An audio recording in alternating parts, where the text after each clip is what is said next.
Howdy folks, welcome back to Black Sheep Meadow. I'm Brent. And I'm Amber. And today is the final day for our meat chickens. Today's the day we're going to dispatch them. Yep. So before we get into the video, y'all need to know that we are going to refrain from showing any of the dispatching and any of the really gory parts of this process. That being said, there will be raw meat and chicken carcasses in this video. Carcasses. So if you don't want to see that, please just go to the next video. Yeah.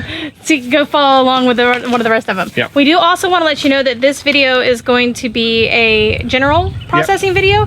We are going to do a more detailed, in-depth video, actually more like a workshop later on this fall. Well, no, we'll do a workshop where if y'all are in the Central Texas area and y'all want to come out and do some hands-on and see exactly all the details with this, we'll leave a link somewhere where you can contact us for that. Yep. So we started with 17 birds. Yep, and we're down to 14. We're down to 14. We lost 3 in the past week. Yeah, actually the past 7 days there. The birds are now right at 7.5 weeks old.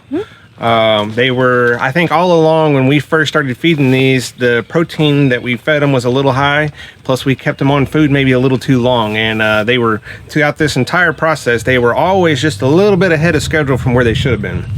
So, yeah, and I think that is ultimately what resulted in the fatalities of the last 3 that we've had in the past week. Right, which is something we're going to address in the next batch of birds. Birds, correct.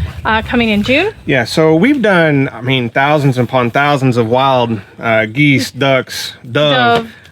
Doing the meat chickens, this is not our first volley of chickens. We've actually butchered a lot of our roosters in the past, but this is totally different than anything wild that we've actually processed. Right, so. It's handled a little bit differently. It's going in your freezer for long term.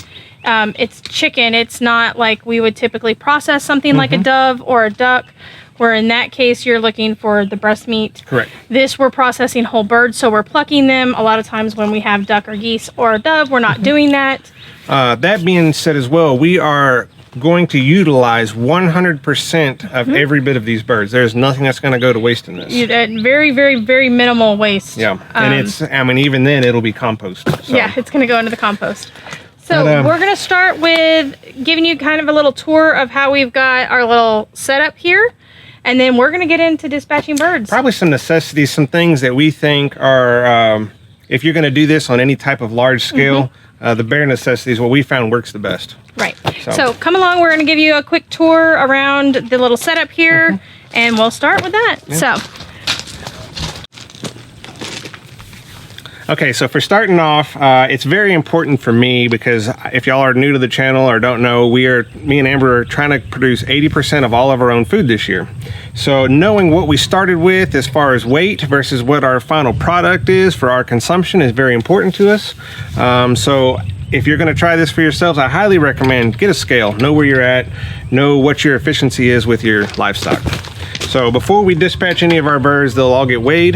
They'll also get weighed after we're completely done with the processing. Really, this is going to be the first part for the bird, I guess. This is going to be the dispatching cone. We've tried other methods in the past that we failed horribly at. But this is actually just a target rack that I use for target practicing with firearms that I've multi-purposed into a kill rack. We have 2 5-gallon buckets below that's going to catch all of our blood from the birds as we dispatch them. And there's water in the buckets. Correct. There's water in the buckets because we are going to use the blood from the chickens as a blood meal. But the water is going to be there to keep the blood from coagulating and turn it into a jelly. Yeah. So make it easier for processing. I'm going to use use the blood with the water mixture for nitrogen fertilizer for our plants. If you guys have been following along, I use blood meal a lot. I love blood meal as an organic fertilizer. Blood meal is something like 13%. 14. I think it's like 13% nitrogen. Most of the packages that I've seen are 14. Yeah, it's 14. Okay. So this will be step 2. This is step 2. This is step 2. Then we're going to go over to a hot tank. Hot tank. The hot tank, once the bird is dispatched, this is something else that we've failed with in the past as well. Once the bird is dispatched, getting the feathers out of the skin has been very troublesome. And if you're doing that by hand, that you're talking about a lot of time, to get all the little quills and the down feathers out of them. So we have a hot tank that we're going to dunk the birds in for approximately 30 to 45 seconds. The water inside this tank is roughly right at plus or minus 2 to 3 degrees from 150 degrees. And what that's doing is that's going to release or allow the skin to release the quills of the feathers. So once we get to the next step, the plucking process, the feathers are going to come out a lot easier, a lot faster. The temperature is very important at this stage. We are not trying to cook them. Yes. There is a little bit of Dawn dish soap in here. Yeah, with the Dawn dish soap with the water is just to break the surface tension. That is a really neat trick. Actually, I learned that in automotive and the cooling. In the automotive world. So there's just a little bit of Dawn dish soap. You'll see there when we show you this part of it, there is a lot of suds in here. But the temperature, keeping the temperature 150, 148 to 150 is really where you want to be. You don't want to go too high, and if you go too low, it's not really going to accomplish anything. So monitor that. We have the thermometers right here that we will keep monitoring this as we go. So with that too, I have some protective silicone gloves, so obviously I can dunk the bird in there without scalding or burning my hands. That's you will see that me and Brent will divvy up these responsibilities. He will most likely be doing all of this part. So let's go to step 3. Yep. And if you notice, we kind of got this set up in a line, trying to make it user-friendly for different purposes too. So like this is going to be a lot of water in this process. This is a plucker. This is not a necessity that you have to have, but if you're going to do any number of birds on a large scale annually or biannually, I highly recommend this. Yes. We have plucked so many birds by hand, it's ridiculous now. And it's not, if you're going to do any quantity of birds and you're going to do them year after year, this is probably like the best investment you will have for peace of mind. Correct. Now, a little funny story to go with this. And I remember when I was a kid, I was probably 10 to 11, 12 years old. And it would have been one of those events at grandma's house where it's probably like a Thanksgiving or Christmas dinner. And she pulled me to the side, and I will never forget the words she told me. She says, I feel so bad for you because this next generation of girls, there's not a single one of them that knows how to pluck a chicken. Well, Grandma, if you're watching from up in heaven, my girl knows how to pluck a chicken, but I did buy her this fancy tool to do so she didn't have to. And she would probably laugh. So, let's get on to our table. Next part. It's right over here. You can kind of see it. Of course, it's kind of raining today. It's a gloomy day, which is kind of appropriate for dispatching chickens. So this is going to be primarily my station. We have I don't know if you can get us. I can kind of get you closer in there. So you can kind of see. We have basically a gut bucket. Yep. This will be for compost pile. And then I've got, let me get you set up here a little bit better so I can kind of go over some of my stuff here. So if you notice, my table is leaning. Yes. I raised this end of the table so that, because I'm going to have water to rinse things off. I like keeping my meat when I'm processing it very clean. So I have it angled so that the water is not in the blood and that type stuff. And it's not running back on you. It's not running back on me. I have it running towards the gut bucket. I have 2 bowls here. One is going to be for feet and the other one's going to be for hearts and gizzards. We have the knives. The scalpel. So something with this too. My buddy Forrest. Hi, Forrest. Yeah. Forrest. And Eileen, hi. Forrest should probably be here with us today. He should. He probably should. This guy, if you knew him, this guy can clean an animal better than anybody else I've seen in my entire life. I've seen him clean a catfish in like 10 seconds flat. Into the freezer. Ready to go into the fryer. This has been a favorite for us. This is a Havilon Peranta. And Forrest is the one that turned us on to these knives. This is actually a scalpel, and it has replacement blades. So as the blade dulls, you could just take this blade off. It comes with a tool. You take this blade off, and it comes with a package of like maybe 12 replacements. And you just replace the blade and keep on getting after it. Keep on going. And having a sharp knife is super important with processing chicken. Super important. The other thing I have here is rubber gloves. Yes. A tip trick that I like to use that I do when we're processing pretty much any animal is I double layer my gloves. That way, if one gets a nick, they can keep going. I prefer to wear gloves. You absolutely do not have to. Brent will probably not put on a pair of gloves. I just know that I'm going to need to touch something to pick up something that is not sanitary. So I will go through a lot of these today. Correct. And if you are like me, you will too. And some shears. And some chicken shears. And that is pretty much, nope, we need to go over here. Yes. Okay. this will be kind of the final step. We have two ice chests here. This one is full of cold. Before you knock them over. Oh my gosh. Okay. This one is full of cold, really diluted vinegar water. Yep. So that is just what we are going to dunk them in kind of as a rinse. It's going to sanitize them. The vinegar is going to sanitize. Yep. Help sanitize. Yeah. We're going to dunk them in here, kind of rinse them off. Then they're going to come over here to this ice chest, which is just ice and a little bit of water. And we are going to keep them on ice. This is actually really important. So one of the biggest mistakes, and we made this early on as well, is we process a chicken, dispatch and process it, and then we get so anxious, hey, we want to eat our first chicken of the year, we go right into the kitchen and cook it. It's going to turn out gummy and tough because rigor mortis is still in the structure of the meat. So the way to get by that is to leave it on in a chilled, I'm going to say 35 to 40 degrees, not frozen. Do not freeze it. No, not frozen, just on ice. On ice water. 48 hours. If you've done any kind of deer hunting. Correct. Same kind of process where people will talk about they leave their deer on ice and water. They'll even add... bleed them out. To bleed them out. They'll even add garlic and stuff like that. And they're letting them do that for several days. The second purpose for this is especially when you get into large numbers of birds. This, in our case, we're only doing 14 today, but come June, we're going to be doing, I guess, probably more than 20. Close, yeah. But that's going to be an impact on your refrigerator freezer. So if you can get these birds to a temperature that is very close to what your refrigerator freezer is going to be or wherever you're going to store them, then it's not such a shock on the equipment or the... a little bit easier on your freezer when it comes time, so it's kind of pre-cooling. So they're going to be on this for what, 48 hours? Probably more than 48 hours. Okay. Yeah. But 48 hours is kind of the minimum. And that's where we will do the final weigh. Yep. Before I put them in the freezer, that's where I will do the final weigh. I will break them down into vacuum sealed packages. Some will remain whole. Some I'm going to break down a little bit farther. We're probably going to do a video on that all by itself. Yeah, we'll do a separate video on breaking down the chickens then. But for today, they're going in here. I guess we're going to put them on a time lapse. So yeah, we will probably start you off in a time lapse and get a couple of these going, and then we will check back in with you and get a little bit closer into some of the things that we feel are appropriate or really good information knowledge on the process, and then we will go from there. So hang out.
We got them all done. Yep. 14 meat birds in the ice chest on ice. I think we came in and we weighed them all. I think we came in at 114.75 pounds. Averaged out to? Which comes out to somewhere, I believe, off the top of my head, around 8.2 pounds a piece. Which is a little bit heavier than we wanted them to be. Correct. And one thing I'd like to note on that, being overweight on the birds was a big concern of mine, especially in about the past 5 weeks that they were here. One of the things, I made a change on the dispatching cones. I actually put our turkey cone next to our chicken cone. The turkey cone's a little bit larger, which made it a lot easier for some of the really large birds. I think the largest bird we had was something like 9 3/4 pounds. Yeah, almost 10 pounds. So, definitely next time we need to slow down on the feed and maybe slow down a little less protein on them as well. Yep. And then we wanted to mention how we started this. I don't think we talked about it at the beginning. All of our equipment, we gathered it all together first, and all of it was scrubbed down with soapy water. Vinegar mixture as well. In a vinegar mixture, everything from the bowls that we use to the table to the ice chest. The knives, everything. Speaking of knives, a couple things that you need to put on your list if you are going to do this is rubber boots, an apron, something to cover you. You could probably tell even wearing an apron. We were sweating a lot. Yeah, and it's not that hot out here. You're just working. Rubber boots, the knives, an apron. Ladies, have something to keep your hair out of your face because you are not going to want to touch your hair or anything else to try to move it out of your face. Salmonella poisoning is still a really big deal around chickens or poultry in general. So. Poultry in general, so you want to be safe with that. So those are things to think about before you start. Get your hair up out of your face, get your gloves ready.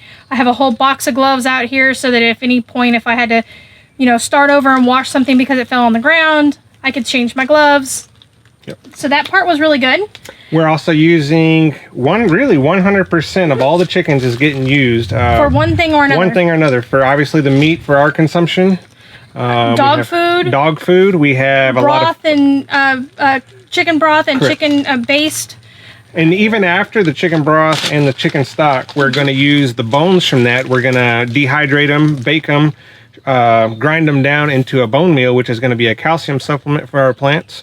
We mentioned the blood. Feathers. Well, the blood is a nitrogen fertilizer, so we're going to use that. I got a couple of different things I'm going to use the blood for, and then I'm going to make a feather meal out of the chicken feathers. Now, I don't know if I'm going to do a video on that or not.